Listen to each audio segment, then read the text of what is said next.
Hello student, नमस्कार। आप सभी का आज के सेशन में बहुत बहुत स्वागत है। तो स्टूडेंट, जैसा कि आप जानते हो कि आपके एंट्रेंस एग्जाम CITS के एंट्रेंस एग्जाम के लिए आपके सामने बहुत ही कम समय बचा हुआ है। 3-4 दिन बचे हुए हैं जो आपके प्रैक्टिस के लिए बहुत ज़रूरी है। तो टाइम को वेस्ट ना करते हुए क्वेश्चंस को प्रैक्टिस करते रहिए। जो मैथ और रीजनिंग के 25 क्वेश्चंस, 25 जो आपके मार्क्स है वो बहुत आसान है बच्चों। थोड़ा सा प्रैक्टिस की ज़रूरत है, तो लगातार करते रहिए। चलिए, टाइम को वेस्ट ना करते हुए हम शुरू करते हैं आज की क्लास। तो आज की क्लास में हम कुछ और नए क्वेश्चंस लेके आए हैं जो आपके कुछ सिंप्लीफिकेशन के हैं, परसेंटेज के हैं, टाइम एंड वर्क के हैं, कुछ रीजनिंग के क्वेश्चन भी है। चलिए शुरू करते हैं। देखिए, सबसे पहला जो क्वेश्चन है वो है आपका, ये कुछ सिंप्लीफिकेशन के क्वेश्चन है। तो बच्चों, ऐसे क्वेश्चंस को सोल्व करने के लिए सबसे पहले आपको बोर्ड मास का पता होना चाहिए। अब ये बोर्ड मास क्या है, कुछ बच्चे जानते भी होंगे बोर्ड मास का मतलब क्या। देखो, बोर्ड मास का में क्या होता है, जो बी है वो ब्रैकेट्स के लिए है, ठीक है। ओ जो है वो ऑफ के लिए है, राइट। डी जो है वो डिवाइड के लिए है। एम जो है मल्टीप्लाई के लिए है। ए आपका एडिशन के लिए है और एस जो है वो सब्ट्रैक्शन के लिए है। अब ये क्या है, ये एक सीक्वेंस है। मतलब अगर आपके सामने इस तरह की कोई सिंप्लीफिकेशन गिवन है और उसमें आपका मल्टीप्लाई, प्लस, माइनस, डिवाइड, इस तरह के कुछ सिंबल गिवन है, ऑपरेशन गिवन है, तो इनमें सबसे पहले आपको क्या सोल्व करना है, वो ये सीक्वेंस है। मतलब कहने का ये है कि ऐसे केस में ब्रैकेट सबसे पहले बी यानी कि ब्रैकेट को सोल्व करना होता है। अगर कोई चीज ब्रैकेट के अंदर दे रखी है तो पहले उसको सोल्व कीजिए, ठीक है। उसके बाद ऑफ, ऑफ का मतलब का लिखा मिलेगा हिंदी में और इंग्लिश में ऑफ लिखा मिलेगा। तो अगर ऑफ लिखा मिला या का लिखा मिले तो उसके बाद इसको सोल्व कीजिए। उसके बाद डिवाइड को सोल्व करना है, फिर मल्टीप्लाई को सोल्व करना है, फिर एडिशन और सब्ट्रैक्शन को सोल्व करना है। ओके, तो ये ध्यान रखना कि डिवाइड पहले सोल्व होता है, मल्टीप्लाई बाद में सोल्व होता है। लेकिन एक बात का ध्यान रखना, ये जो ऑफ है ना, इसका मतलब भी मल्टीप्लाई ही होता है। बस डिफरेंस क्या है कि ये ऑफ जो है ना वो डिवाइड से पहले सोल्व होगा। ये हम कुछ क्वेश्चन में करेंगे ऐसे केसेस जहां पे ऑफ भी होगा, डिवाइड भी होगा, मल्टीप्लाई भी होगा। तो वहां पे आपको ऑफ पहले सोल्व करना है, फिर डिवाइड, फिर मल्टीप्लाई सोल्व करना है। ओके, मतलब ऑफ का या का मतलब मल्टीप्लाई ही होता है, गुना ही करते हैं, लेकिन वो डिवाइड से पहले सोल्व होता है। चलो क्वेश्चन पे आते हैं। फर्स्ट क्वेश्चन क्या है आपका, तो इसे सोल्व करना है, यानी कि 25 + 15 - 2 + 10 × 2 × ब्रैकेट क्लोज। तो ये आ जाएगा 18 + 6 / 3 और बाहर क्या है +2 है। ओके, तो अब यहाँ पे देखिए, सबसे पहले हमें क्या करना है, ब्रैकेट को सोल्व करना है, यानी कि यहाँ ब्रैकेट में जो गिवन है ना उसे सोल्व कीजिए। अब ब्रैकेट के अंदर भी हमें क्या क्या गिवन है, एक प्लस का साइन गिवन है, एक डिवाइड का। तो आप बताइए मुझे, प्लस यानी एडिशन और डिवाइड में पहले कौन सोल्व होगा, डिवाइड सोल्व होगा। तो सबसे पहले आप क्या करोगे, इसे सोल्व करोगे, यानी 6 / 3। अगर 6 / 3 करें तो हमें क्या मिलेगा, 2 मिल जाएगा। तो इसकी जगह पे हम 2 लिख सकते हैं, यानी 18 + 2 आ जाएगा, राइट। ओके, अब उसके बाद देखो यहाँ पे क्या दे रखा है, 25 + 15 माइनस, मतलब ये एज इट इज लिख सकते हैं हम यहाँ पे, -2 + 10 × 2 मल्टीप्लाई और यहाँ पे +2। अब ये ब्रैकेट जो है ये सोल्व होकर क्या हो जाएगी, 18 + 2 यानी कि 20 हो जाएगा, राइट। उसके बाद यहाँ पे क्या है, 10 × 2 × 2 20, राइट, +2। और यहाँ पे आ जाएगा 25 + 15 - 2 एज इट इज, ठीक है। अब यहाँ पे देखिए क्या होगा, हमारे पास प्लस, माइनस और मल्टीप्लाई के साइन बचे हैं। तो यहाँ जो मल्टीप्लाई में है वो सोल्व कर दीजिए। तो मल्टीप्लाई क्या है आपका, 10 × 2 × 20। तो 10 × 2 कितना हो जाएगा, 20 × 2 क्या आ जाएगा, 400, 400, ठीक है, जमा 2 और यहाँ -2 प्लस, और ये क्या हो जाएगा आपका 25 और 15 आ जाएगा आपका 40। ओके स्टूडेंट, तो यहाँ पे हमें क्या मिलेगा बच्चों, अच्छा यहाँ पे ऑप्शन थोड़े से गड़बड़ है बच्चों, ठीक है। तो यहाँ पे जब इसको सोल्व करेंगे तो जब आपके सामने माइनस और प्लस के अगर साइन बच जाए ना, माइनस और प्लस के सिर्फ साइन बच जाए, तो उस केस में आपको क्या करना है, जो नेगेटिव वाले हैं उनको अलग जोड़ देना और पॉजिटिव वालों को अलग जोड़ देना। तो यहाँ पे देखिए, ये पॉजिटिव का 40 है, 400 है और ये 2 है। तो 40 और 400 440 और 2 442 हो गया और -2 हो जाएगा। तो ये क्या हो जाएगा, -2 करेंगे तो 440 जो है ये आपका आंसर आ जाएगा, ठीक है। तो यहाँ पे ऑप्शन थोड़ा गड़बड़ है, 440 जो है वो आपका आंसर हो जाएगा, ठीक है। तो ये ठीक कर लेना। तो बच्चों बस ये ध्यान रखना है यहाँ पे कि बोर्ड मास में पहले ब्रैकेट सोल्व होगी, फिर ऑफ, फिर डिवाइड, फिर मल्टीप्लाई, फिर एडिशन, फिर सब्ट्रैक्शन। ओके, चलो नेक्स्ट क्वेश्चन में देखते हैं। अगले क्वेश्चन में क्या दे रखा है, 40, और ये डिवाइड का साइन होता है, ऐसे ये जो तिरछी लाइन लिखी बनाई होती है, ये डिवाइड का साइन होता है, ठीक है, +3 × 4। तो इसका मतलब क्या हुआ, 40 डिवाइड बाई 8, ठीक है, जमा 3 × 4। अब आपको पता है कि डिवाइड पहले सोल्व करेंगे, यानी कि डिवाइड पहले सोल्व करेंगे, उसके बाद बाकी के सोल्व करेंगे। तो डिवाइड को सोल्व कर दो इसको, तो 40 डिवाइड बाई 8, 40 को 8 से भाग देंगे तो कितना आ जाएगा, 5 आ जाएगा यहाँ पे, जमा, उसके बाद क्या होगा, डिवाइड के बाद क्या, मल्टीप्लाई सोल्व होगा, तो 3 × 4 12 आ जाएगा, 12 और 5 कितना हो जाएगा, 17। तो आपका आंसर क्या हो जाएगा, ऑप्शन बी 17 आपका आंसर हो जाएगा। ओके स्टूडेंट, चलो नेक्स्ट। अगला सवाल क्या है, देखो, 45 माइनस ब्रैकेट शुरू, 30 माइनस छोटी ब्रैकेट करली ब्रैकेट शुरू, मीडियम ब्रैकेट बोलते हैं उसको, 15 माइनस फिर स्मॉल ब्रैकेट शुरू, तो 5 जमा 5 और फिर ये सारी ब्रैकेट बंद है, ठीक है। अब ऐसे केस में आपको पता होनी चाहिए कि ये सबसे छोटी ब्रैकेट होती है, उसके बाद ये मीडियम ब्रैकेट बोल सकते हो, करली ब्रैकेट बोल सकते हो, और ये सबसे बड़ी ब्रैकेट होती है। ओके, तो सबसे छोटी ब्रैकेट पहले सोल्व करते हैं हम, उसके बाद 1 बाय 1 मीडियम ब्रैकेट, फिर कैपिटल जो आपकी लार्ज ब्रैकेट है वो, ठीक है। अब ये देखो स्मॉल ब्रैकेट के अंदर क्या है, 5 जमा में 5, इसे सोल्व कर दिए तो 5 जमा 5 कितना हो जाएगा, 10 हो जाएगा। और ये अगर एक रिजल्ट आ जाए तो फिर ब्रैकेट को छोड़ो, हटा दो, यहाँ ब्रैकेट लिखने की जरूरत नहीं है। ओके, अब उसके बाद क्या है यहाँ पे 15 माइनस, ये ब्रैकेट हट जाएगी क्योंकि हमने सोल्व कर लिया, ठीक है, तो ये आ जाएगा 30 माइनस ये।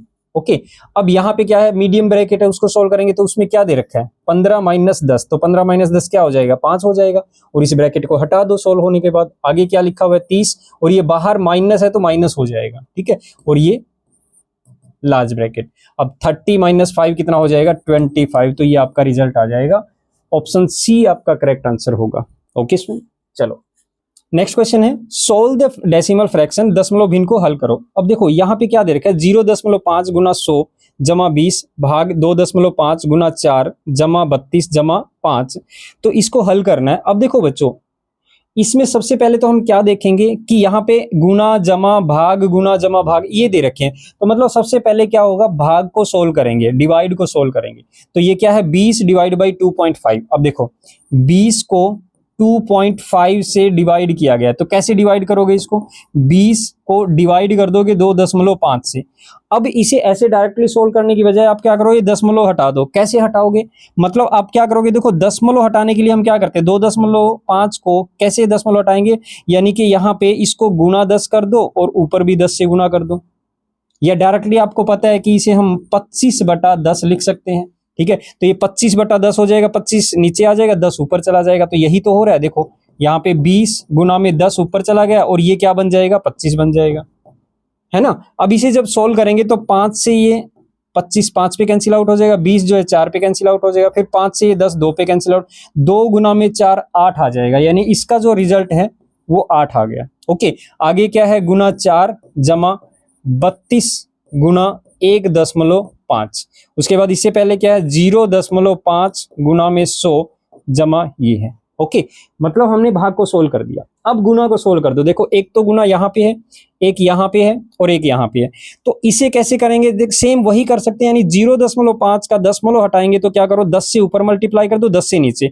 तो जब ये 0.5 10 से मल्टीप्लाई होगा तो ये तो 5 बन जाएगा, और डिवाइड 10 हो जाएगा, मल्टीप्लाई बाय 10 है 100 है ये, ठीक है। तो 0.5 क्या बन जाएगा, 5/10। एक बात का ध्यान रखना, कोई भी नंबर है जैसे 2.5, इसको दशमलव हटाएंगे तो क्या करेंगे, जितने डिजिट से पहले दशमलव है ना उतने ही डिवाइड बाई 1 लिख के उतने ही 0 लगा दो, यानी कि यहाँ पे 1 डिजिट से पहले दशमलव है तो यहाँ पे क्या कर देंगे, नीचे 1 लिख के 1 0 लगा देंगे, यानी 10 से डिवाइड कर देंगे। ये पता भी होगा आपको, इजी सी चीज है ये, आपको बचपन में आपने पढ़ा भी होगा, ठीक है। उसके बाद क्या है, देखिए यहाँ पे ये 8 गुना में 4 32 हो जाएगा, जमा अब ये इसको मल्टीप्लाई करना है तो इसको भी ऐसे ही कर सकते हो, यानी कि 32 गुना में 1.5 को 15/10 लिख सकते हो, ठीक है। इसको क्या लिख सकते हो, 15/10, तो 5 पे कैंसिल आउट करेंगे तो ये 5 थी, ये 15, 5 दूनी 10, और 2 से ये 32 जो है वो 16 पे कैंसिल आउट हो जाएगा। इसी तरह से ये 10 से जो 100 है वो 10 पे कैंसिल आउट, तो हमें क्या मिलेगा, यहाँ पे ध्यान से देखो, ये मिल गया 10 गुना में 5 50, उसके बाद जमा 32, और उसके बाद जमा 16 गुना में 3 48। तो इसे जब सोल्व किया जाएगा तो ये आ जाएगा 32 और 48 80 हो जाएगा, 80 और 50 क्या हो जाएगा 130। तो आपका आंसर हो जाएगा डी ऑप्शन 130। ठीक है, चलिए अगला सवाल। तो इसका मान ज्ञात करना है। 6 गुना में 6 भाग में 6 जमा 6 माइनस 6। अब देखो सबसे पहले हमें क्या करना है, ये गुना है, ये भाग है, ये जमा है, ये माइनस है। तो पहले भाग को सोल्व करेंगे। तो ये वाला पोर्शन सोल्व होगा सबसे पहले। तो ये क्या 6/6, ये जो साइन है ये भाग का है, तो 6 डिवाइड बाई 6 1 आ जाएगा यहाँ पे। तो ये तो वैल्यू आ गई 1। आगे क्या है, गुना 6 जमा 6 माइनस 6। ठीक है, अब यहाँ पे देखिए उसके बाद क्या होगा, गुना को सोल्व करेंगे तो ये गुना है, तो 6 गुना में 1 6 हो जाएगा, जमा 6 माइनस 6। अब क्या करो, देखो जो पॉजिटिव है यानी कि प्लस वाले उनको अलग ऐड कर दो, माइनस वालों को अलग। तो यानी कि ये 6 और 6 12 हो जाएगा प्लस का, माइनस 6, तो हमें रिजल्ट में मिलेगा 6। अच्छा, यहाँ पे भी ऑप्शन में थोड़ा गड़बड़ है बच्चों, ये एडिटिंग में थोड़ा सा प्रिंटिंग में मिस्टेक हो रखी है। तो यहाँ पे क्या आ जाएगा 6 आपका आंसर हो जाएगा। ओके, चलो नेक्स्ट सवाल है। 25 गुना में 16 भाग 4 जमा 15 ऑफ 6 भाग 12 माइनस 21 गुना 2। अब देखो यहाँ पे सबसे पहले भाग भी है गुना भी है, ऑफ मतलब का, ये हिंदी में क्या होगा का लिखा मिलेगा यहाँ पे। तो पहले सबसे पहले इसे सोल्व करोगे, किसे सोल्व करोगे, 15 गुना में 4 60, 15 चौके 60। उसके बाद भाग 12 माइनस 21 गुना 2। इससे पहले क्या है जमा, ये 16 डिवाइड बाई 4 और ये 25 गुना हो रहा है। अब उसके बाद क्या देखो, ये जो भाग वाला पोर्शन है इसे सोल्व करोगे, दोनों दो है आपके पास भाग के साइन। तो 6 डिवाइड बाई 4 16 है, ये 16/4 और इधर है गुना 25। ठीक है, प्लस ये हो जाएगा 60/12 और माइनस 21 गुना में 2। अब जब इसको सोल्व करेंगे तो ये 5 पे कैंसिल आउट हो जाएगा, यानी 60 को 12 से भाग देंगे तो 5 आ जाएगा। यहाँ पे 16 को 4 से भाग देंगे तो 4 आ जाएगा। ठीक है, तो ये क्या बन जाएगा 25 गुना में 4 जमा 5 माइनस 21 गुना में 2, ये मिल जाएगा हमें। ठीक है, तो 25 गुना में 4 100 आ जाएगा, जमा 5 माइनस, अब देखो ये भी गुना पहले सोल्व होगा तो 21 गुना में 2 42 हो जाएगा। राइट, तो ये 105 माइनस 42, तो हमें क्या मिलेगा 105 में से 42 माइनस करेंगे तो हमें मिलेगा 63। ओके, ऑप्शन ए आपका करेक्ट आंसर हो जाएगा। तो ये बात ध्यान रखना, तो पहले का को सोल्व करोगे, ऑफ को सोल्व करोगे, उसके बाद जो भाग वाले हैं उनको सोल्व करोगे, फिर उसके बाद गुना वालों को गुना कर दोगे, सोल्व कर दोगे। ठीक है, बाद में माइनस और प्लस को सोल्व करोगे। अगला सवाल देखिए, आगे कुछ परसेंटेज के क्वेश्चन है। देखिए, what percent of 200 is 40।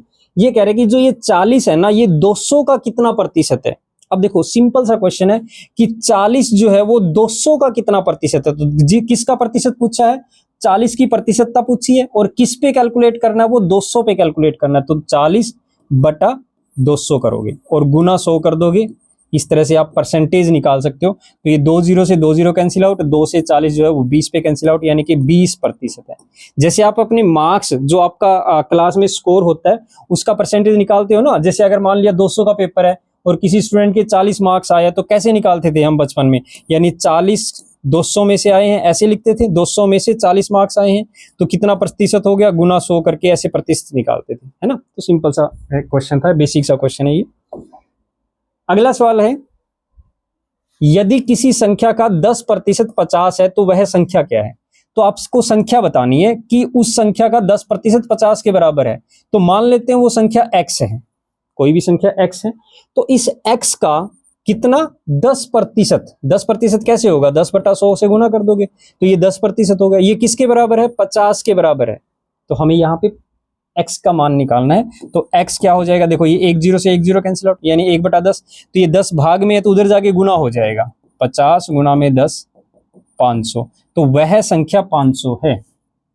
D option आपका करेक्ट आंसर हो जाएगा। ओके, 500 का अगर 10% निकालेंगे तो वो 50 ही तो आएगा। राइट, नेक्स्ट चलिए ये अच्छा क्वेश्चन है। 100 के 50% का 50% क्या होगा, यानी कि व्हाट इज 50% ऑफ 50% ऑफ 100। मतलब जो 100 है आपका, उसका 50%, 100 के 50%, 50% कितना होगा, 50/100। और फिर उसका भी 50% का 50%, यानी 100 का 50%, फिर उसका 50%। तो एक बार और 50% कर दो, 50/100, ये हो जाएगा। ठीक है, अब ये क्या बन जाएगा, देखो 100 से 100 कैंसिल आउट हो जाएगा। ठीक है, इस 50 से ये 100 2 पे कैंसिल आउट हो जाएगा, 2 से जो 50 है वो 25 पे कैंसिल आउट हो जाएगा। तो आपका आंसर आ जाएगा 25 होगा। 100 का 50% कितना होगा, 50 होगा। फिर उस 50 का भी 50% तो 25 ही होगा ना। 50% क्या होता है, आधा होता है। तो 100 का 50% यानी कि 100 का आधा कितना हो जाएगा, 50। अब 50 का 50% मतलब 50 का आधा कितना हो जाएगा, 25 ही तो आएगा आंसर। ठीक है, ये वैसे भी डायरेक्टली बता सकते थे आप। ठीक है, चलो अगला सवाल, इसे ध्यान से समझना। ये कह रहे हैं कि एक कस्बे की जनसंख्या में प्रतिवर्ष 10% की वृद्धि होती है। यदि इसकी वर्तमान जनसंख्या 10,000 है तो 2 वर्ष बाद इसकी जनसंख्या क्या होगी। देखो बच्चों, जो भी जनसंख्या के क्वेश्चन होते हैं ना, वो क्या होते हैं, सक्सेसिवली बढ़ते हैं। मतलब एक साल में जितना बढ़ गया ना, अगले साल जो बढ़ी हुई जनसंख्या ना, उसका प्रतिशत बढ़ेगा, पिछली का नहीं बढ़ेगा। ठीक है, कहने का मतलब जैसे कि यहाँ पे एक कस्बे की 10,000 जनसंख्या है, ये कह रहे हैं कि हर साल 10% बढ़ रही है। तो मतलब पहले साल 10% बढ़ी, दूसरे साल फिर 10% बढ़ी। ठीक है, ये 10% से बढ़ रही है। तो यहां पे जनसंख्या वाले क्वेश्चन में एक बात ध्यान रखना कि ये एक 10,000 का 10% बढ़ने के बाद जो जनसंख्या बन जाएगी ना, ये 10% उसका बढ़ेगा, ना कि इस 10,000 का बढ़ेगा। ठीक है, तो ऐसे सवालों को क्या करना है, ये सक्सेसिव इंक्रीमेंट होता है, यानी क्रमागत इंक्रीमेंट होता है। क्रमागत जो बढ़ोतरी होती है, वृद्धि होती है, ये होती है जनसंख्या में। तो जनसंख्या में ऐसे क्रमागत वृद्धि होगी, तो उसको कैसे सोल्व करेंगे। देखो, मान लेते कस्बे की जनसंख्या ये है। ठीक है, अब 10% बढ़ रही है, तो एक बात ध्यान रखना, कोई भी नंबर को अगर आप 10% बढ़ा रहे हो ना, तो वो खुद का 110% हो जाता है। ऐसा क्यों, क्योंकि कोई भी वैल्यू, कोई भी नंबर जो है वो खुद का हमेशा 100% होता है। और जब उसको 10% बढ़ा देंगे तो वो खुद का 110% हो जाएगा। अगर उसे 20% बढ़ा दिया तो उसका खुद का 120% हो जाएगा। अगर उसे 50% बढ़ा दिया तो वो खुद का 150% हो जाएगा। ओके, तो यहां पे क्या होगा, देखो ये जनसंख्या है, पहले साल 10% बढ़ी, तो इसका मतलब ये खुद की 110% हो गई। क्या हो गई, खुद की 110% हो गई। और 110% का मतलब 110/100 कर दोगे। अब ये बढ़ी हुई जनसंख्या होगी एक साल के बाद, एक साल के बाद की जनसंख्या आ गई। अब अगले साल फिर से 10% बढ़ रही है, तो यानी कि ये खुद की जो बढ़ी हुई जनसंख्या ना, इसका 110% हो जाएगी। ठीक है, तो फिर एक बार और 110% कर दो इसको, ऐसे कैलकुलेट कर देंगे। ठीक है, तो यहां पे जब इसको सोल्व करेंगे तो ये 2 0 से 2 0 कैंसिल आउट, ये 2 0 से ये 2 0 कैंसिल आउट। तो यहाँ पे क्या हो जाएगा, 110 गुना में 110, 11 गुना में 11 121 होता है।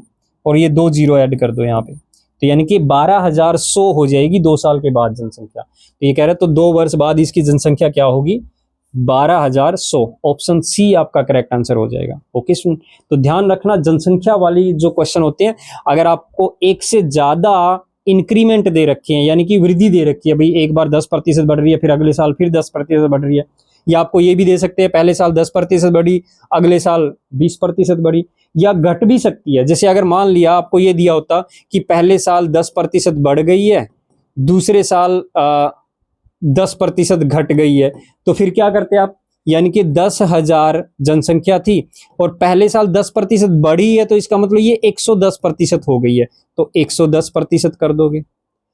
अब अगले साल 10% घटी है, तो इसका मतलब ये 90% हो जाती है खुद का। ठीक है, अगर बढ़ रही है तो 100 में ऐड कर दो, और घट रही है तो 100 में घटा दो। यानी 10% बढ़ी है तो 100 में ऐड कर देंगे 10, तो 110% बन गई। 10% घटी है तो 100 में घटा देंगे, यानी कि 90% बन गई। तो अगली बार ये 90% हो जाएगी। तो इसे सोल्व करोगे तो वो जनसंख्या आ जाएगी। जैसे यहाँ पे इसको कैंसिल आउट करके ये कितना बन जाएगा, 9 गुना में 11 99, यानी कि 9,900 ये जनसंख्या हो जाएगी, अगर ऐसा दिया होता तो।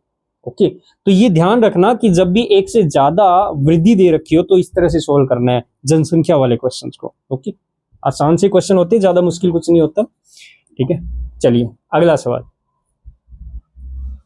ये कह रहे हैं कि एक व्यक्ति अपने आय का 75% खर्च करता है। यदि उसकी आय में 20% की वृद्धि होती है और उसके खर्चों में 10% की वृद्धि होती है, तो उसकी बचत में कितने प्रतिशत की वृद्धि होती है? देखो बच्चों, ऐसे क्वेश्चन बड़े ही इंटरेस्टिंग होते हैं और बहुत ही आसानी से किया जा सकता है इनको, अगर एक मेथड पता हो आपको। वो मेथड क्या है?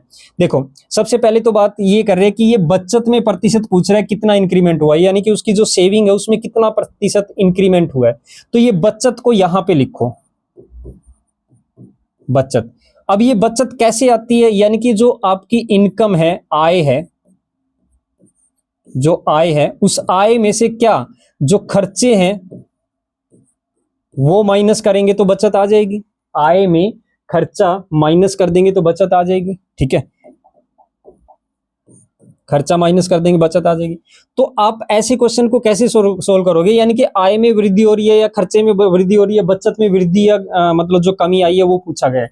तो ऐसे केस में क्या करोगे? आय को 100 मान लो। देखो, आय मान लेते हैं 100 है। अब ये आय का कितना प्रतिशत खर्च कर रहा है? 75% खर्च कर रहा है। 75% का मतलब 100 पे 75 रुपए खर्च कर रहा है। तो 100 अगर आय है तो 75 रुपए खर्च कर दिए उसने, तो कितनी बचत हुई उसकी? 25। अब ये पहले की बचत है, यानी पहले उसको 25 रुपए की बचत होती थी। अगर उसके 100 रुपए आए है, 75% यानी 75 रुपए खर्च कर देता है तो 25 रुपए वो बचाता था। अब आगे क्या हुआ? उसकी आय में 20% वृद्धि हो गई, यानी कि यहां पे आय जो है वो 20% बढ़ गई। तो एक बात बताओ, 100 पे 20% बढ़ने का मतलब ये है कि 20% बढ़ने का मतलब यही हुआ ना, 20 100 पे 20 बढ़ना। तो 100 पे कितना बढ़ गया? 20 बढ़ गया, तो यानी कि 120 आय होगी। अब खर्चा जो है उसका 10% बढ़ गया। खर्चा कितना बढ़ गया? 10%। तो इसका 10% बढ़ा दो। अब इसका 10% कितना होगा? देखो, 75 का 10% होगा 7.5, 7.5। 10% का मतलब 10वां हिस्सा होता है। ठीक है, जैसे 10% का मतलब 100 का 10%, 10। तो 100 में से अगर 10 जो 10वां हिस्सा है, तो 75 का 10वां हिस्सा कितना हो जाएगा? 7.5। तो 7.5 बढ़ेगा यहाँ पे, तो कितना हो जाएगा? ये 82.5। ये उसका खर्चा हो गया। तो अगर 120 उसकी आय है, 82.5 उसका खर्चा है, तो उसकी बचत कितनी है? तो इसको माइनस कर दो। जब माइनस करेंगे तो ये कितना हो जाएगा? 37.5%। सॉरी, 37.5 रुपए, प्रतिशत नहीं, मतलब 120 में से 82.5 को घटाएंगे तो ये 37.5 बचेगा। तो ये बचत है। अब ध्यान से देखो, पहले 25 रुपए बचाता था, अब 37.5 रुपए बचाता है। तो जो बचत है ना वो बढ़ गई है। कितने से बढ़ी? ये 12.5 से बढ़ गई है। लेकिन इसका प्रतिशत निकालना है कि कितना प्रतिशत बढ़ी है। तो ये जो 12.5 बढ़ी है ना, ये किस पे बढ़ी है? 25 पे, यानी कि पुरानी जो बचत होती है उस पे कैलकुलेट होता है हमेशा। तो ये 25 पे बढ़ी है। कितना प्रतिशत बढ़ी है? गुना 100 कर दो। तो जब इसको सोल्व करेंगे तो ये क्या हो जाएगा? 25 से ये जो 100 है वो 4 पे कैंसिल आउट। 12.5 गुना में 4 करेंगे। देखो, 12.5 का दुगुना क्या होता है? 25, और 25 का भी दुगुना कर दो क्योंकि 4 गुना करना, तो 50 आ जाएगा। तो 50% बढ़ गई। कितनी बढ़ गई? 50% बढ़ गई। तो आपका आंसर क्या हो जाएगा? Option D, 50%। ओके, तो ऐसे सवालों को यही इसी तरीके से करना, आय माइनस खर्चा बराबर बचत। तो पहले 100 मान लो, 75% खर्चा कर रहा है तो 25 बचा रहे, फिर वो जो आय है वो बढ़ा दो, फिर खर्चा है वो बढ़ा दो, और उसके बाद देख लो कि बचत कितनी आ रही है। ये नई बचत आ गई, ये पुरानी बचत है, तो फिर ये डिफरेंस देख लो कि कितना बढ़ रही है ये बचत। ओके, अगला सवाल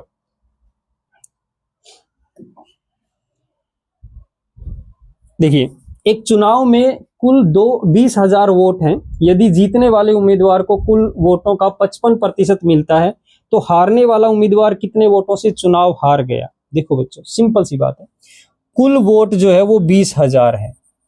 20,000 जो है वो कुल वोट है। ओके, अब ये कह रहे हैं कि देखो, दो ही उम्मीदवार है, एक जीत रहा है एक हार रहा है। जो जीतने वाला है, जीतने वाला जो है उसको 55% वोट मिले हैं। ठीक है, तो हारने वाले को कितने मिले होंगे? जो हार गया है उसे कितने प्रतिशत मिले होंगे? देखो, कुल वोटों का 55% तो जीतने वाले को मिल गया, तो बाकी का बचा हुआ 45% हारने वाले को मिला होगा, है ना। टोटल तो 100% होता है ना, तो 55% जीतने वाले को मिला, हारने वाले को 45% मिला। तो अब ये जो जीतने वाला है ये हारने वाले से कितने प्रतिशत वोटों से जीत गया है, तो इनका डिफरेंस देखो कितना आ रहा है, 10% वोटों से जीतता है। ये कितने प्रतिशत वोटों से जीतता है, 10% वोटों से जीता है।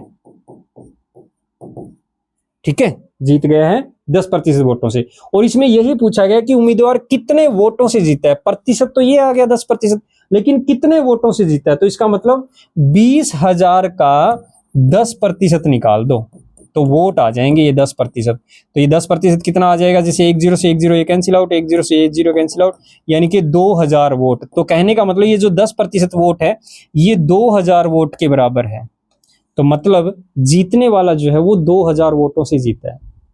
ठीक है, तो ये मेथड सबसे इजी है इसके जीतने वालों का मतलब कितने वोटों का डिफरेंस है इसको कैलकुलेट करने का। आप ऐसे भी कैलकुलेट कर सकते थे कि जीतने वाले के वोट कैलकुलेट कर लो, मतलब 20,000 का 55% निकाल लो। ठीक है, उसके बाद हारने वालों का कैलकुलेट कर लो, मतलब 20,000 कुल वोटों का इसको 45% मिला तो 45% कैलकुलेट कर लो। फिर इन दोनों का डिफरेंस निकाल लो, अंतर निकाल लो, तो वो 2000 ही आएगा। बट इससे अच्छा है आप परसेंटेज का डिफरेंस निकाल लो, 10% है तो इसका 10% कैलकुलेट कर दो, है ना, तो ये आसानी से हो जाता है। ओके, तो ये चीज इतना कुछ कैलकुलेट करने की जरूरत नहीं है। अगला सवाल, चलो आगे जो काम और समय के क्वेश्चन है, टाइम एंड वर्क के क्वेश्चन है। देखो, ए एक काम को 6 दिनों में कर सकता है, बी उसी काम को 12 दिनों में कर सकता है, दोनों मिलकर उस काम को कितने दिनों में करेंगे। ध्यान से देखो, ए किसी काम को 6 दिन में करता है तो बी उस काम को 12 दिन में करता है। ओके, तो सबसे पहले तो काम को मान लो, काम यानी कि जो कार्य है, काम है आपका, वर्क जो है उसे मान लो कितना वर्क है, कितने इकाई वर्क है। वो कैसे मानते हैं आपको पता होना चाहिए। इन दोनों का एलसीएम ले लो या एक ऐसा नंबर ले लो जो इन दोनों से भाग हो जाए, पूरा पूरा कोई भी नंबर ले सकते हो। देखो 12 भी इन दोनों से भाग हो जाएगा, कोई जरूरी नहीं है 12 ही लेना है, आप 18 भी ले सकते हो। चलो 18 लेके मैं करके सोल्व करके दिखाता हूं।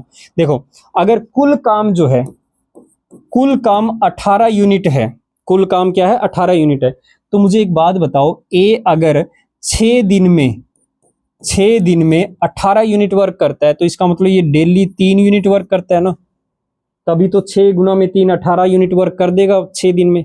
इसी तरह से 12 दिन में ये बी करता है 18 यूनिट काम, तो इसका मतलब सॉरी 18 नहीं लेंगे, 18 12 से भाग नहीं होता। ठीक है, तो इससे पहले हम क्या करेंगे, यहां पे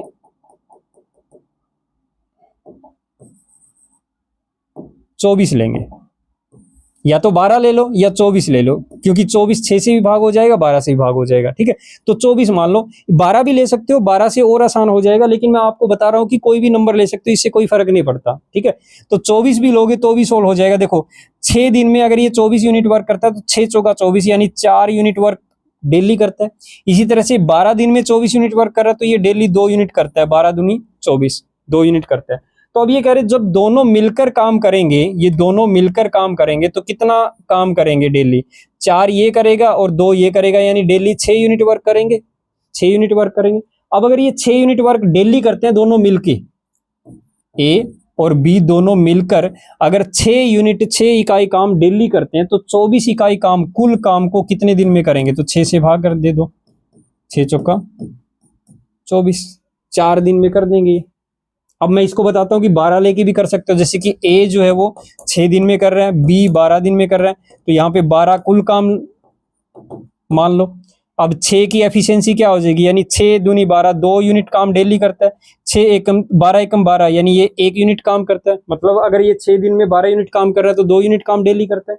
ये 12 दिन में 12 यूनिट काम कर रहा है तो डेली 1 यूनिट काम करता है। तो जब दोनों मिलकर करेंगे तो 3 यूनिट काम करेंगे डेली, तो कुल काम 12 है तो 12 को कितने दिन में कर देंगे, 3 से भाग देंगे तो वही 4 दिन आपका आंसर आ जाएगा। तो इससे कोई फर्क नहीं पड़ता स्टूडेंट्स कि आपने कुल काम कितना लिया, बस ऐसा नंबर ले लो जो इन दोनों से भाग हो जाए, ताकि आपकी जो ये इनको ऐड करने में इजी हो जाए, क्योंकि ये एक कंप्लीट नंबर आ जाएंगे, एक पूर्णांक आ जाएंगे। ठीक है, चलो अगला सवाल, ए किसी काम को 12 दिन में कर सकता है, एक साथ काम करते हुए ए और बी उसी काम को 4 दिनों में कर सकते हैं। देखो ये क्वेश्चन तो पहले वाले ही वैल्यूज आ गई, जैसे कि ए जो है वो 12 दिन में करता है, ये कह रहा है ए और बी दोनों मिलकर ए और बी दोनों मिलकर उस काम को 4 दिन में समाप्त करते हैं, तो इसे बी अकेला इसे कितने समय में समाप्त कर सकता है? तो हमें क्या निकालना है? बी का काम निकाल, बी का टाइम निकालना है, बी कितने दिन में करेगा। देखो सबसे पहले तो जो आपको समय दे रखा है ना उसका एलसीएम या ऐसा नंबर ले लो जो दोनों से भाग हो जाए। तो जैसे कि यहाँ पे 12 ले लो, कुल काम 12 मान लो, कुल काम 12 है। अब ए अकेला 12 यूनिट काम को 12 दिन में कर रहा है, तो यानी कि डेली 1 यूनिट काम कर रहा है। ए और बी दोनों मिलकर 4 दिन में 12 यूनिट काम कर रहे हैं, तो यानी कि डेली 4 तिये 12, मतलब 3 यूनिट काम डेली कर रहे हैं ये। ठीक है, अब आपसे पूछा गया कि बी अकेला कितने दिन में करेगा, तो पहले तो बी डेली कितना कर सकता है ये कैलकुलेट करेंगे। तो सिंपल सी बात है, यहां पे जो बी है वो डेली कितना करेगा। देखो ए तो 1 यूनिट डेली करता है, ए और बी दोनों मिलकर 3 यूनिट करते हैं डेली, तो दोनों मिलकर 3 करते हैं, तो उसमें से ए का अकेले का काम माइनस कर दो, तो मतलब बी 2 यूनिट करता होगा।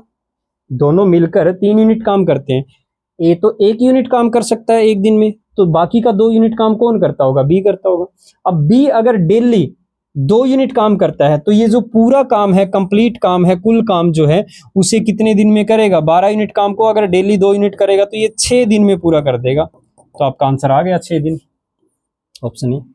ठीक है, तो आप कुल काम मान लो, कोई भी ऐसा नंबर जो आपके दिए गए दिनों से भाग होता हो, ठीक है, उससे हो जाएगा ये।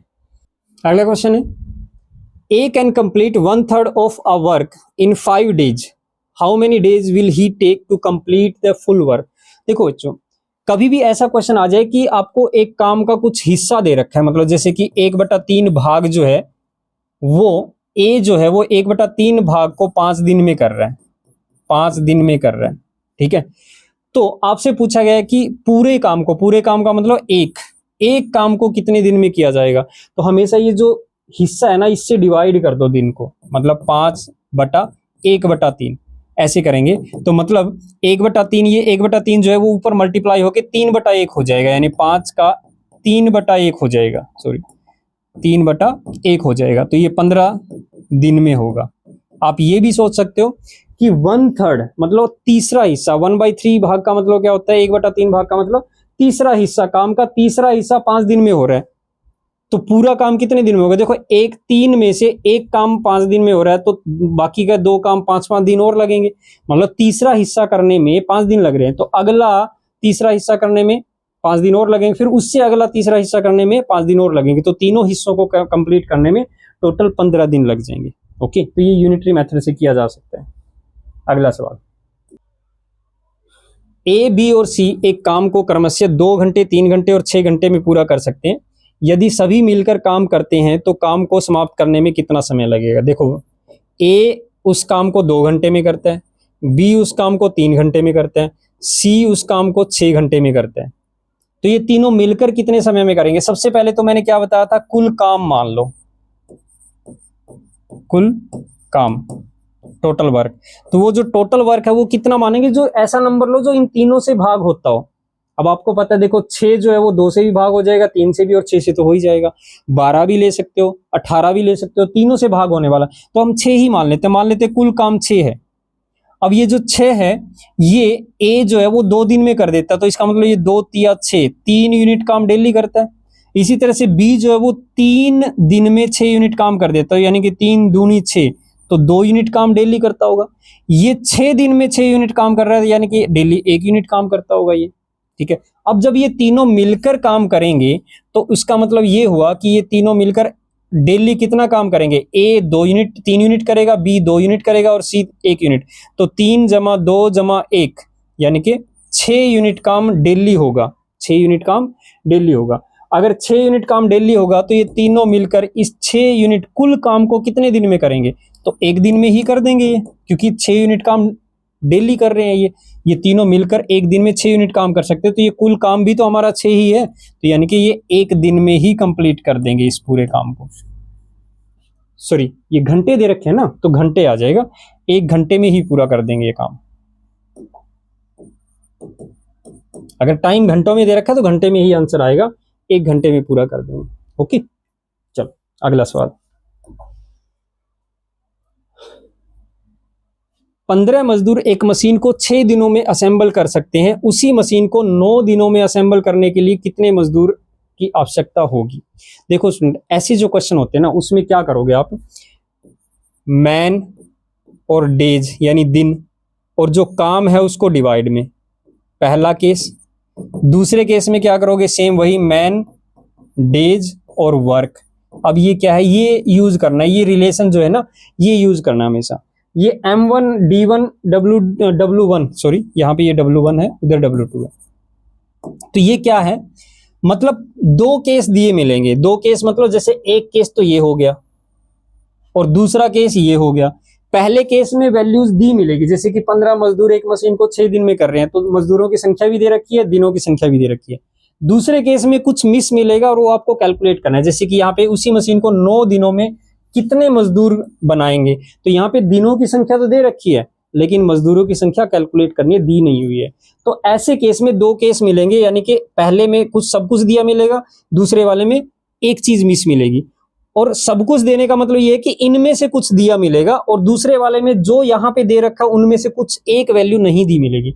जैसे कि यहाँ पे क्या है, मजदूरों की संख्या यानी कि मैन, मैन मतलब मजदूर, डी डेज यानी कि दिन, और वर्क, अगर वर्क के बारे में दे रखा है तो लिख दो, नहीं तो मत लिखना, ठीक है। वर्क मतलब जैसे कई बार ये होता है ना कि एक मशीन असेंबल कर रहे हैं, यहाँ पे दे दिया 5 मशीन कितने दिन में से असेंबल करेंगे, तो जो मशीनों की संख्या ना वो यहाँ नीचे लिखी जाएगी। लेकिन यहाँ पे एक ही मशीन की बात कर रहे हैं तो यहाँ पे क्या करोगे, देखो ध्यान से, मैन कितने हैं यहाँ पे ऊपर 15 मजदूर हैं, कितने दिन लगा रहे हैं, 6 दिन लगा रहे हैं। कितनी मशीन ने असेंबल कर रहे हैं, तो एक मशीन असेंबल कर रहे हैं, तो वर्क पहले वाले केस का वर्क एक है तो एक लिख दो बराबर। दूसरे केस में क्या है, मजदूरों की संख्या हमें कैलकुलेट करनी है, जिसको कैलकुलेट करना उसको एक्स मान लो। कितने दिन में, 9 दिन में। कितनी मशीन है, एक ही मशीन की बात है तो डिवाइड बाई एक ही कर देंगे। तो यहाँ पे x की वैल्यू निकालो। देखो डिवाइड बाई a का कोई मतलब नहीं है, ठीक है। तो जैसे ये 9 जो है इधर जाके डिवाइड हो जाएगा, मतलब 15 गुना में 6/9 बराबर x। तो x का मान क्या आ जाएगा, 3 से कैंसिल आउट करेंगे 9 को तो 3 आ जाएगा, ये 3 से 6 कैंसिल आउट करेंगे तो 2 आ जाएगा, 3 से 15 कैंसिल आउट हो जाएगा 5, तो 5 गुना में 2 10, तो x का मान 10 आ गया है, मतलब 10 मजदूर। हमें यही तो कैलकुलेट करना था कि 9 दिनों में एक मशीन को कितने मजदूर असेंबल करेंगे, तो मतलब 10 मजदूर असेंबल करेंगे। ओके, तो ये चीज याद रखना बच्चों। ऐसे जो क्वेश्चन होते हैं ना कि नंबर ऑफ मतलब मैन या मजदूर दे रखा है, दिनों की संख्या दे रखी है, वर्क दे रखा है, तो ऐसे केस में ये चीज डाल दोगे, इसमें वैल्यूज डाल दोगे। यहाँ पे आपको दिया मिलेगा सब कुछ, ठीक है। यहाँ पे आपको हो सकता है एक चीज मिस मिले। अब कई बार क्या होता है, वर्क नहीं दिया होता तो वर्क को छोड़ दो, कोई दिक्कत नहीं है, दोनों जगह छोड़ दो वर्क को, कोई प्रॉब्लम नहीं है, ठीक है। अगला सवाल देखो, एक और क्वेश्चन ऐसा ही आ गया। ये कह रहे हैं यदि 8 मजदूर एक दीवार को 15 दिनों में करते हैं। देखो मजदूरों की संख्या कितनी है, मैन, नंबर ऑफ मैन, आदमियों की संख्या कितनी है 8, दिनों की संख्या कितनी है 15। पहला केस दे रखा है ये। दूसरे केस में क्या पूछा, 12 मजदूर उसी दीवार को कितने समय में बनाएंगे। तो मजदूरों की संख्या 12 है, कितने दिनों में बनाएंगे, दिन पूछा है, मान लेते डी डेज में बनाएंगे, दिन है, डी है, तो ये डी की वैल्यू निकालनी है कितने दिन में। अब वर्क एक वॉल है, इसको लिखने की जरूरत नहीं है, ठीक है ना। तो यहाँ वर्क सेम दे रखा हो ना, वर्क भाई यहाँ पे भी वही दीवार बना रहे हैं, वहां पे भी वही दीवार, तो वर्क को लिखने की जरूरत नहीं है, काम को लिखने की जरूरत नहीं है। तो यहाँ से सिंप्लीफाई करो, 4 से ये 12 जो है डिवाइड में चला जाएगा, ऐसे कर लो कि 8 गुना में 15, ये 12 इधर डिवाइड में आ जाएगा बराबर डी। तो डी की वैल्यू क्या आ जाएगी, 4 पे कैंसिल आउट करेंगे, 4 3 12, 4 दूनी 8, 3 से 15, 5 पे कैंसिल आउट, 5 गुना में 2 10 आ जाएगा आपका, डी का वैल्यू आ जाएगा, डी की वैल्यू आ जाएगी 10, यानी कि 10 दिनों में करेंगे। ऑप्शन बी आपका करेक्ट आंसर हो जाएगा। ओके स्टूडेंट, चलिए अगला सवाल। ये अनुपात के कुछ क्वेश्चन है।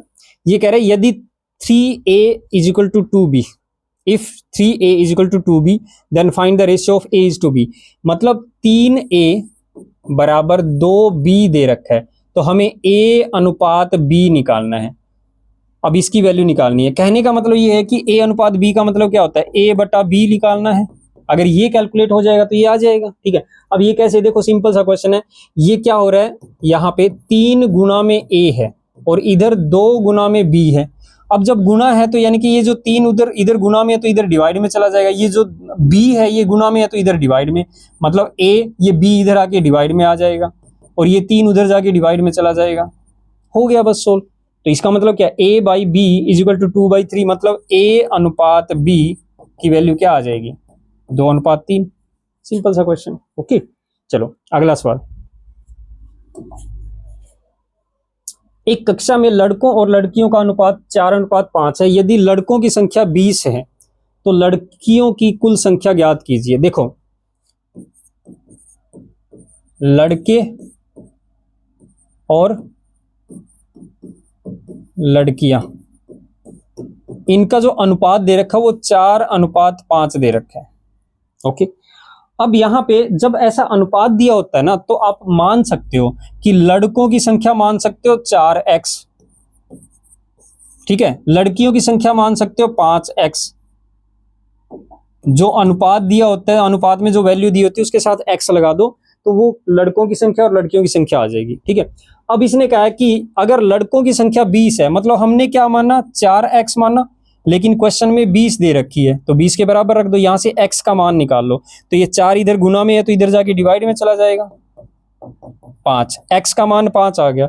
अब लड़कियों की संख्या पूछी गई आपसे, लड़कियों की संख्या क्या होगी, 5x है, तो 5 गुना में x का मान जो यहां से आया ये कैलकुलेट, ये रख दो यहाँ पे, 25 आ जाएगा आपका आंसर, मतलब लड़कियों की संख्या 25 है। अब इसी करने का एक और इजी सा मेथड बताता हूँ, बिल्कुल बिना पेन उठाए भी आप इसको सोल्व कर सकते हो। ध्यान से देखो, लड़के और लड़कियों की संख्या का अनुपात 4:5 दे रखा है, तो आप मान लो लड़के 4 यूनिट है, 4 इकाई है, लड़कियां 5 यूनिट है, और लड़कों की संख्या 20 दे रखी है, यानी कि 4 यूनिट की का मान जो है वो 20 है, 4 यूनिट का मान 20 है, तो 1 यूनिट किसके बराबर हो जाएगी, 4 यूनिट 20 के बराबर है, तो 1 यूनिट 5 के बराबर हो जाएगी ना, क्योंकि ये 5 गुना हो रहा है भाई। 4 यूनिट 20 के बराबर है, तो 1 यूनिट किसके बराबर हो जाएगी, 20/4 करेंगे तो 5 के बराबर आ जाएगी। तो फिर 5 यूनिट किसके बराबर होगी, अगर 1 यूनिट 5 के बराबर है तो 5 यूनिट 5 25 के बराबर हो जाएगी। डायरेक्ट निकाल सकते हो आप इसको। ठीक है, चलो अगला सवाल। राम और श्याम की आय 5:4 के अनुपात में है। यदि राम की आय 10,000 रुपए है तो श्याम की आय बताओ। देखो सिंपल, आप वही मेथड यूज कर सकते हो। एक तो ये मेथड यूज कर सकते हो कि राम की आय जो है वो 5x मान लो और श्याम की आय जो है वो 4x मान लो। राम की आय 10,000 है, तो ये राम की आय है, तो इसको 10,000 के बराबर रख दो। ठीक है, तो यहां से x का मान निकाल लो, x बराबर ये 5 जो है डिवाइड में चला जाएगा, 10,000 के बटा 5 करेंगे तो ये क्या आ जाएगा, 2,000 आ जाएगा। ठीक है, और यहां से श्याम की आय निकाल दो, 4x है तो 4 गुना में 2,000 करोगे, x का मान 2,000 पुट कर दो, तो 8,000 रुपए श्याम की आय आ जाएगी। दूसरा वही है, 5 यूनिट की वैल्यू 10,000 है, तो 1 यूनिट की वैल्यू 2,000 होगी। 4 यूनिट की वैल्यू कितनी हो जाएगी, फिर 2,000 गुना में 4 कर दो, 8,000 रुपए डायरेक्ट निकाल सकते हो आप इसको। ठीक है, ऑप्शन बी आपका करेक्ट आंसर हो जाएगा। नेक्स्ट सवाल,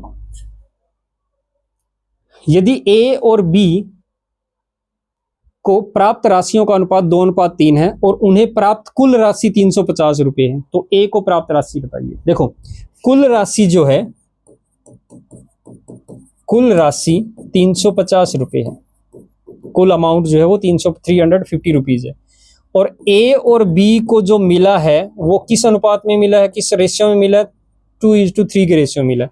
हमें क्या निकालना है, ए का अमाउंट निकालना है कि ए को कितना मिला है। तो हमेशा कैसे कैलकुलेट करते हैं ए का अमाउंट, मतलब ए का जो अनुपात है वो लिख दो, डिवाइड बाई जो अनुपात का योग है, दोनों का जोड़, दोनों अनुपात का जोड़, 2 जमा में 3, और फिर गुणा में कुल राशि जो होती है 350, तो ये हो जाएगा 2/3 और 2 5 गुना में 350। तो ये 5 से 350 कैंसिल आउट करेंगे, 5 7 35, 70 गुना में 2 140 रुपए। ए ऑप्शन जो है वो करेक्ट आंसर हो जाएगा। अब इसी तरह से अगर आपको बी का कैलकुलेट करना हो तो क्या करोगे, जो बी का अनुपात है 3 बटा अनुपात का योग 2 जमा में 3 और गुना कुल राशि। ठीक है, तो ये बन जाएगा 3/5 गुना में 350 और 5 7 35 यानी कि 70 गुना में 3 210 रुपए। ऐसे कैलकुलेट कर सकते हैं, या फिर डायरेक्ट माइनस कर दो, 350 में से 140 को माइनस कर दो, 210 रुपए आ जाएगी बी की राशि। ठीक है, चलिए अगला सवाल। एक त्रिभुज की भुजाएं 2:3:4 के अनुपात में है। यदि त्रिभुज का परिमाप पेरीमीटर जो है वो 18 सेंटीमीटर है, तो सबसे छोटी भुजा की लंबाई क्या है। देखो, तीनों भुजाएं मान लेते हैं, ए बी और सी, ये तीन भुजाएं हैं। एक क्या है, एक त्रिभुज है, मान लेते हैं ये ए है, ये बी है, ये सी है, तीन भुजाएं हैं। तो इनका जो अनुपात है, इनकी लंबाई का जो अनुपात है वो 2:3:4 दे रखा है। ठीक है, तो आपको क्या दे रखा है, परिमाप दे रखा है। इसका परिमाप क्या होता है, तीनों भुजाओं का योग, मतलब ए जमा बी जमा सी, तीनों भुजाओं का योग परिमाप होता है, वो 18 सेंटीमीटर दे रखे हैं। तो आपको सबसे छोटी भुजा कैलकुलेट करनी है। तो हम क्या करेंगे, देखो मैंने जैसे बताया था आपको कि जब अनुपात दे रखा तो x से मल्टीप्लाई करके, जैसे a की लंबाई 2x आ जाएगी क्योंकि इसका अनुपात 2 है, b की लंबाई 3x आ जाएगी क्योंकि इसका अनुपात 3 है, c की लंबाई जो है वो 4x आ जाएगी क्योंकि इसका अनुपात 4 है। ठीक है, अब ये लंबाई हमने देख ली कि 2x 3x 4x है, तो परिमाप क्या हो जाएगा, परिमाप क्या हो जाएगा, तीनों जो भुजाएं हैं उनका योग, तो 2x जमा 3x जमा 4x, तो ऐड कर दो, 2 और 3 5 और 4 9x हो गया।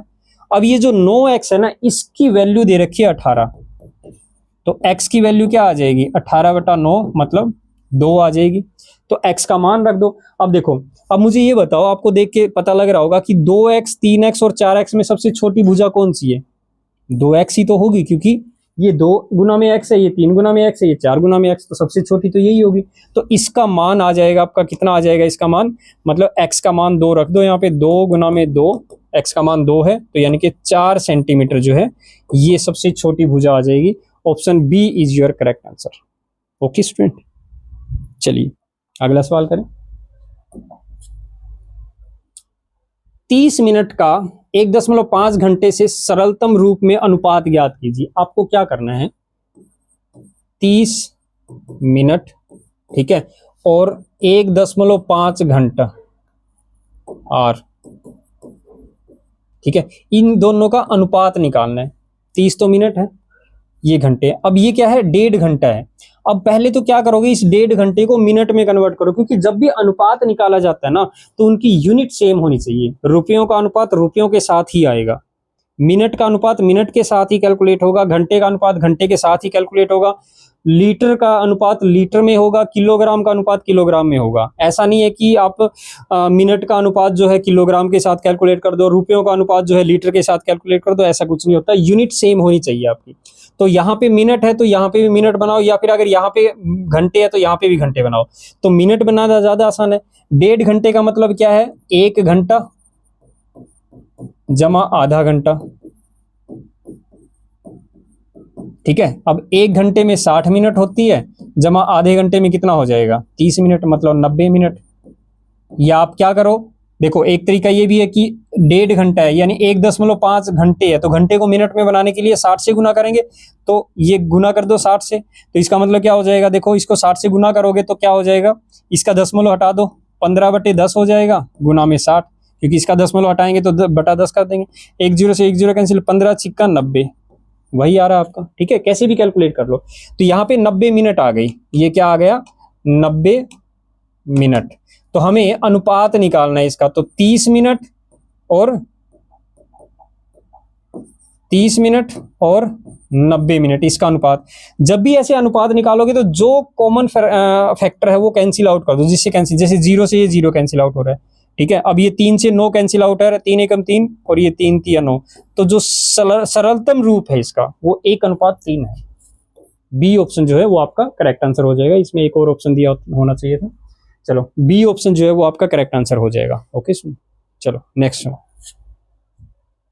ये कुछ कोडिंग डिकोडिंग के क्वेश्चन है, इनमें आपको ये ध्यान रखना, सबसे पहली बात तो आपको है ना रैंक पता होना चाहिए। जैसे ए बी सी डी के रैंक होता है, ए फर्स्ट रैंक पे होता है, बी सेकंड रैंक पे होता है, सी थर्ड रैंक पे होता है, डी फोर्थ रैंक पे होता है, ऐसे पता होना चाहिए। दूसरी बात ये कि जैसे आपको है ना यहाँ पे कई बार क्या है, रिवर्स ऑर्डर में दिया जाता है रैंक। अब देखो, एक तो हम ये करें कि A B C D E, इस तरह से, इसका 1 रैंक है, इसका 2, इसका 3, इसका 4, इसका 5, इस तरह से। दूसरा, अगर हम उल्टा चले, मतलब जैसे कि यहाँ पे ए बी सी डी इस तरह से करके एक्स वाई जेड इस तरह से होते हैं, तो ये 26 होते हैं, तो यानी जेड का रैंक 26 है, ये 25 रैंक है वाई का, ठीक है। एक्स का रैंक जो है वो 24 होगा, तो उल्टा कर देंगे, तो यानी ए का जो रैंक है वो 26 कर दो, बी का 25 कर दो, सी का 24 कर दो, इधर से 1 2 3 इस तरह से हो जाएंगे। रिवर्स भी पता होना चाहिए आपको, ठीक है। चलो जब क्वेश्चन आएगा तो मैं बताऊंगा कि कैसे होगा। अब यहाँ पे क्या दे रखा है, ये कह रहे हैं यदि बॉय को YOB के रूप में कोड किया जाता है तो गर्ल को कैसे कोड किया जाएगा। देखो इसमें रैंक की जरूरत नहीं है, बट आगे वाले क्वेश्चन में आपको रैंक की जरूरत हो सकती है। अब ये तो सीधा सा क्वेश्चन है, ये कह रहा है BOY को जो कोड किया गया वो क्या किया गया, YOB किया गया। अब देखो इसमें क्या पैटर्न यूज किया गया है, रिवर्स ऑर्डर में कर दिया, यानी Y को पहले लिख दिया फिर O को फिर B को, यानी कि उल्टे ऑर्डर में लिख दिया, पहले Y लिख दिया फिर अगला O लिख दिया फिर B लिख दिया, ठीक है। ऐसे उल्टे में उल्टा कर दिया इसको। तो इसी तरह से हमें किसका कोड बताना है, गर्ल का। तो इसको उल्टा कर दो, यानी पहले L आएगा फिर R आएगा फिर I आएगा फिर G आएगा।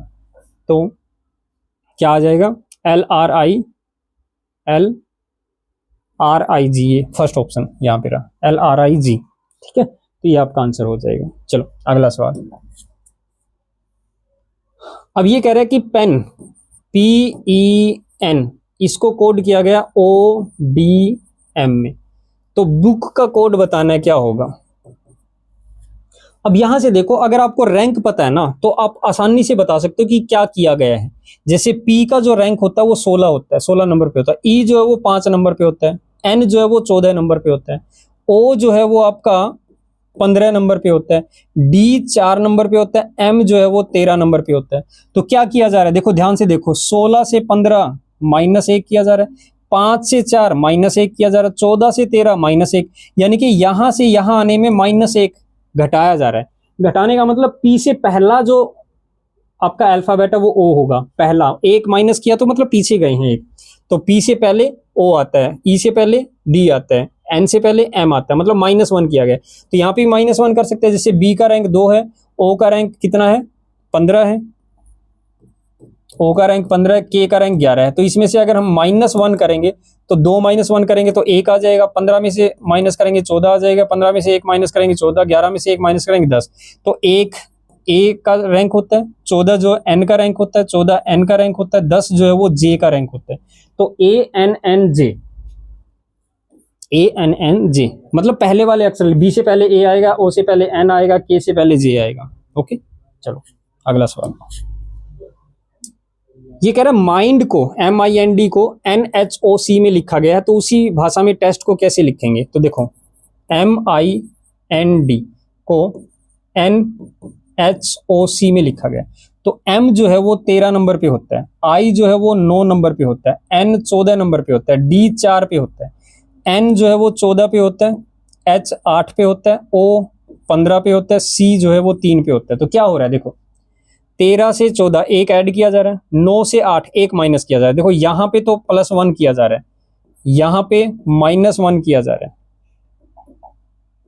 -1 किया जा रहा है। N 14 से 15 यानी कि +1 किया जा रहा है, 4 से 3 -1 किया जा रहा है। तो क्या किया जा रहा है, देखो एक में एक ऐड किया जा रहा है, फिर अगले में माइनस किया जा रहा है एक, फिर अगले में एक ऐड किया जा रहा है, फिर माइनस किया जा रहा है, +1 -1 +1 -1, यही करना है हमें, ठीक है। तो यहाँ पे क्या है, टेस्ट TEST, तो T का जो कोड है वो 20 होता है, E का कोड 5 होता है, S का कोड 19 होता है, ठीक है, T का कोड 20 होता है। तो ये कोड याद रख लेना स्टूडेंट, ठीक है, जो भी होता है हमारा, जैसे A B C D E F G H I J K, इस तरह से। अगर आपको याद ना हो ना तो जब भी पेपर आप करोगे तो पेपर में कहीं पेज पे ये लिख लेना कि 1 2 3 4 5 6 7 8 9 10 11, इस तरह से ये कोड लिख लेना, और रिवर्स ऑर्डर में भी लिख लेना यहाँ पे। जैसे कि ये A को 26 लिख लेना, फिर 25, फिर 24, फिर 23, फिर 22, फिर 21, फिर 20, इस तरह से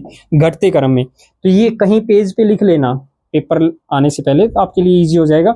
अदरवाइज इनको याद कर लो तो ज़्यादा अच्छा है, 26 ही कोड है, आसानी से याद हो जाएंगे। कभी क्लास जब प्रॉपर कोडिंग डिकोडिंग की क्लास लेंगे हम, तब मैं आपको बताऊंगा भी कि इनको याद कैसे करना है, ये चीज़ें ही बताऊंगा। अभी टाइम नहीं है इनको ऐसे याद करने का, इससे अच्छा है पेपर जब मिले आपको उस टाइम पेपर के पीछे कहीं ना कहीं रफ वर्क पे कर लेना, इसको लिख लेना, ठीक है। तो अब यहाँ से देखो, ध्यान से देखो, यहाँ पे यही चीज़ हो रहा है। जैसे T का कोड जो है वो 20 आएगा, इसी तरह से E का कोड जो है वो 5 आ रहा है, ठीक है, S का कोड 19 है, T का कोड 20।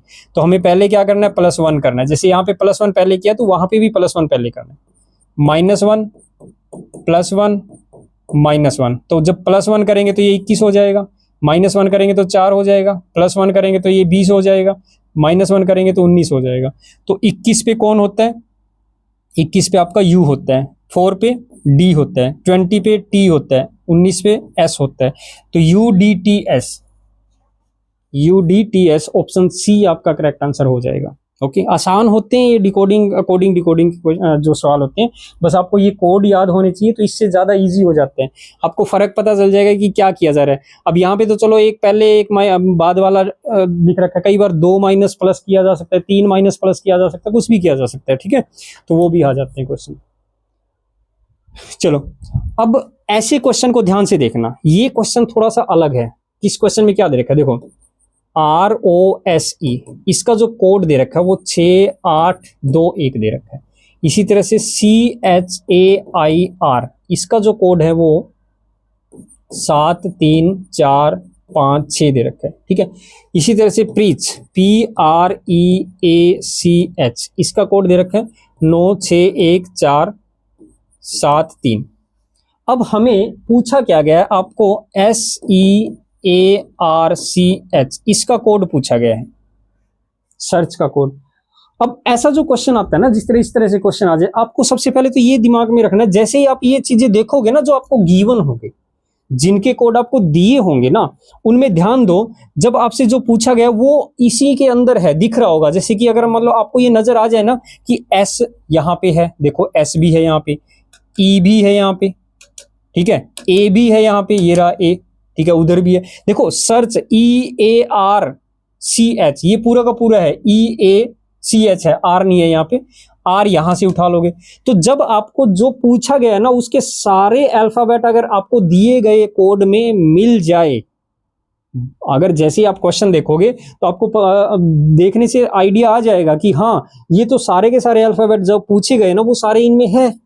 तो ऐसे क्वेश्चन में बच्चों ध्यान रखना, ऐसे क्वेश्चन में हमें जो मैंने अभी कोड लिखवाए थे ना, A का 1, B का 2, C का 3, ये कोड नहीं काम कर रहे हैं। यहाँ पे इनके डायरेक्ट कोड दिए होते हैं, जैसे R का कोड जो है वो 6 है, O का कोड 8 है, S का कोड 1 है, E का कोड 1 है, 7 C का कोड है, H का 3 है, A का देखो यहां से भी पता चल जाएगा कि जैसे कि मान लिया यहाँ E का कोड 1 दे रखा है, तो यहाँ पे भी E का कोड 1 ही होगा, समझ रहे हो। यहाँ R का कोड 6 दे रखा है, तो यहाँ पे भी देखो R का कोड 6 दिया मिलेगा। हालांकि जो आपके इंग्लिश अल्फाबेट में जो रैंक होते हैं वो अलग होते हैं, लेकिन अगर ऐसा कोई क्वेश्चन देखने से आपको पता चल जाएगा कि जो पूछा गया है ना, उसके सारे अल्फाबेट आपको दिए गए कोड में मिल जाएंगे, एक एक करके। कोई एक यहाँ पे हो सकता है, 2 यहाँ पे हो सकते हैं, 3 यहाँ से हो सकते हैं, 2 यहाँ से हो सकते हैं, ऐसे उठा सकते हैं वो, ठीक है। तो यहाँ पे देखो S यहाँ से उठा लो, EACH यहाँ से उठा लो, EACH, या फिर जैसे E और A जो है, E यहाँ से उठा लो, A यहाँ से, कोड सेम मिलेंगे। देखो ध्यान से देखो, E यहाँ पे 1 है तो यहाँ पे भी 1 है ही, A जो है 4 है तो यहाँ पे A 4 है, आपका CH जो है वो 7 3 है तो यहाँ पे 7 3 है, तो आइडिया लग जाएगा इससे, ठीक है। तो हमें क्या निकालना है, S का कोड कितना है 2, EA जो है ये रहा EA आपका कितना है 1 E है और A 4 है, ठीक है। और उसके बाद R क्या है, R ये रहा 6 यहाँ पे, ठीक है। उसके बाद CH ये रहा 7 3, तो आपका कोड बन गया 214673, 214673, ऑप्शन A आपका करेक्ट आंसर हो जाएगा।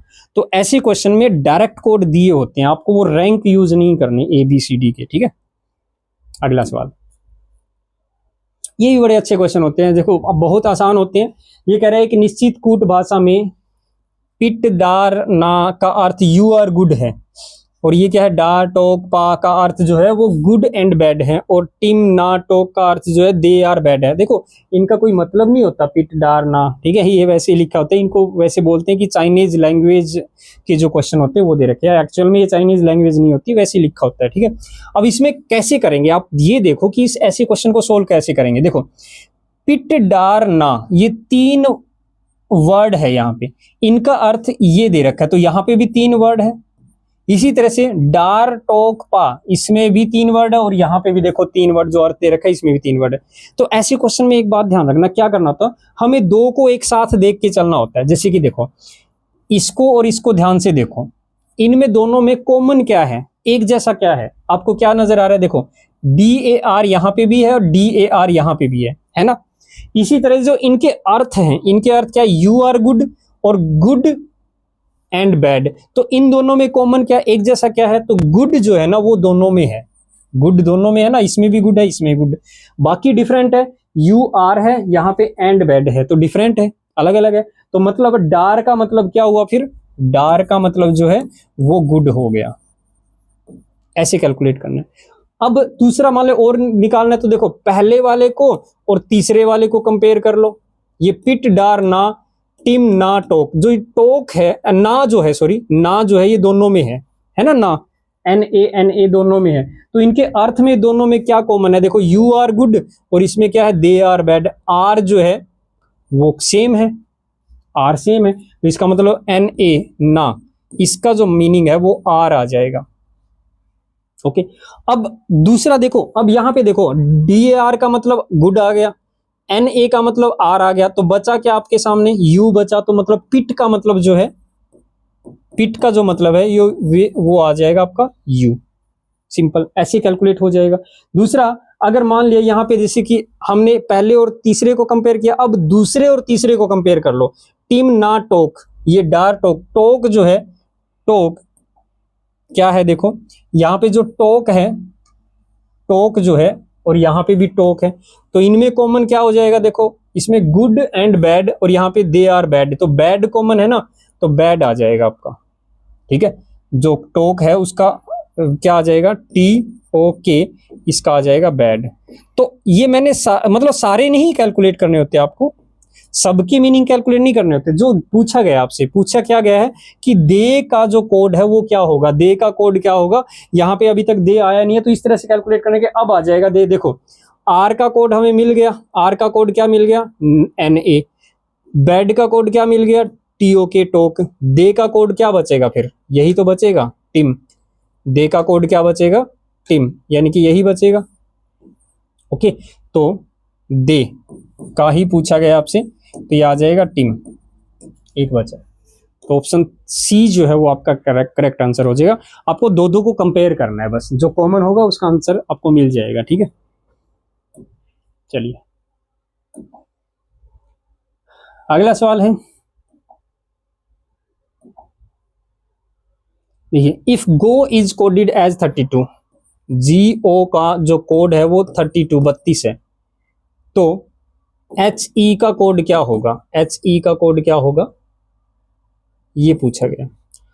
अब देखो बच्चों, अगर आपको रैंक पता है, जैसे ए का रैंक 1 होता है, बी का रैंक 2 होता है, सी का रैंक जो है 3 होता है, इस तरह से अगर जो आपकी मतलब स्टार्टिंग के रैंक होते हैं ऐसे वो पता है, तो रिवर्स रैंक आप कैलकुलेट कर सकते हो, रिवर्स का मतलब उल्टा रैंक कैलकुलेट कर सकते हो। जैसे कि देखो बी का रैंक वैसे तो 2 होता है, लेकिन उल्टे ऑर्डर में लिखेंगे, उल्टे ऑर्डर में, तो जैसे ए को अगर मैं 26 लिखूं तो बी 25 होगा ना, 25 होगा। तो ऐसे ही अगर मैं कहूं कि बी का रैंक वैसे सीधे ऑर्डर में तो 2 होता है, उल्टे ऑर्डर में रिवर्स ऑर्डर में क्या होगा, तो आपको अगर रिवर्स ऑर्डर में कैलकुलेट करना है ना, तो वो 27 में से माइनस कर देना 2 को, 27 में से 2 माइनस करेंगे तो 25 आ जाएगा, ठीक है। इसी तरह से जैसे अगर मान लिया मैं ये कहूं कि जी का जो रैंक है, जी का रैंक वैसे तो 7 होता है, तो उल्टे ऑर्डर में क्या हो जाएगा जी का रैंक, उल्टे ऑर्डर में क्या करेंगे हम इसको, उल्टे ऑर्डर में जो है वो आपका हो जाएगा, उल्टे ऑर्डर में हमारा 27 में से माइनस कर दो, 27 माइनस 7 करेंगे तो 20 आ जाएगा, जी का रैंक क्या आ जाएगा, 20 आ जाएगा। इसी तरह से ओ का रैंक जो है सीधे ऑर्डर में तो 15 होता है, तो उल्टे ऑर्डर में क्या हो जाएगा इसका, 27 में से 15 माइनस कर दो, तो क्या बच जाएगा आपका, 7 और 5 12, ये आ जाएगा। अब यहाँ पे देखिए उल्टे ऑर्डर के रैंक लिखे हुए हैं, जी का रैंक कितना आ जाएगा 20 जमा ओ का रैंक कितना आ जाएगा 12, और इनके रैंक को ऐड किया जा रहा है तभी तो 32 आ रहा है, ऐड किया जा रहा है। इसी तरह से हमें एच का करना है, देखो एच का जो रैंक होता है वो वैसे तो 8 होता है, ई का जो रैंक होता है वो 5 होता है, लेकिन उल्टे ऑर्डर में कैलकुलेट करेंगे तो क्या करेंगे, 27 में से 8 माइनस कर दो 19 आ जाएगा, और यहाँ पे 27 में से 5 माइनस कर दो तो 22 आ जाएगा। अब इन दोनों को क्या करना है, ऐड कर दो दोनों को, तो 19 और 22 कितना हो जाएगा, 41 41, तो इसका जो कोड है एच ई का वो कोड आ जाएगा 41 41, ऑप्शन सी आपका करेक्ट आंसर हो जाएगा, ठीक है। तो जब भी रिवर्स ऑर्डर वाला जो रैंक आपको कैलकुलेट करना है तो 27 में से माइनस कर दो, बस ये ध्यान रखना, ओके जैसे कि हमें पता है कि ए का रैंक 1 होता है, तो उल्टे ऑर्डर में क्या हो जाएगा, 27 में से 1 माइनस करेंगे तो 26 आ जाएगा। यही तो आ रहा है, मतलब उल्टे ऑर्डर में अगर लिखते हैं तो वो 26 आएगा ए का रैंक। ठीक है, तो कभी भी उल्टे ऑर्डर में अगर करना होता है, रिवर्स ऑर्डर में अगर कैलकुलेट करना है उसका रैंक, तो आपको करना क्या है, 27 में से माइनस कर देना उसका जो ओरिजिनल रैंक है वो। ठीक है, ओके स्टूडेंट, तो आज की क्लास में इतने ही, ये जो 30 क्वेश्चन है आपके। ठीक है, तो अगली क्लास में हम कुछ और क्वेश्चन लेके आएंगे, अगली क्लास थोड़ी सी और बड़ी ले लेंगे, 50 क्वेश्चन की क्लास लेंगे। ठीक है, तो तब तक के लिए इनको प्रैक्टिस करना, और दूसरे टॉपिक के अभी कुछ 4-5 टॉपिक के हमने क्वेश्चन डिस्कस किया, बाकी के टॉपिक के क्वेश्चन अगली क्लास में डिस्कस करेंगे। ठीक है, अभी आपके पास 2-3 दिन का टाइम है, तो प्रैक्टिस करते रहना, टाइम को वेस्ट मत करना। ठीक है, वीडियोज को अगर आप कोई क्वेश्चन आपको इजी लगता है कि ये आसान क्वेश्चन है तो उसको स्किप कर दो, आगे चला लो, या वीडियो को थोड़ा सा स्पीड में चला लो। ठीक है, 1.5 गुना स्पीड पे, 1.25 गुना स्पीड पे ऐसे चला लो, ताकि आपको जल्दी जल्दी समझ में अगर समझ में आ रहा है तो, अगर समझ में नहीं आ रहा है तो स्लो पढ़ो। ठीक है, लेकिन टाइम वेस्ट नहीं करना आपको। ओके स्टूडेंट, चलिए मिलते हैं नेक्स्ट क्लास में, तब तक के लिए बाय, थैंक यू।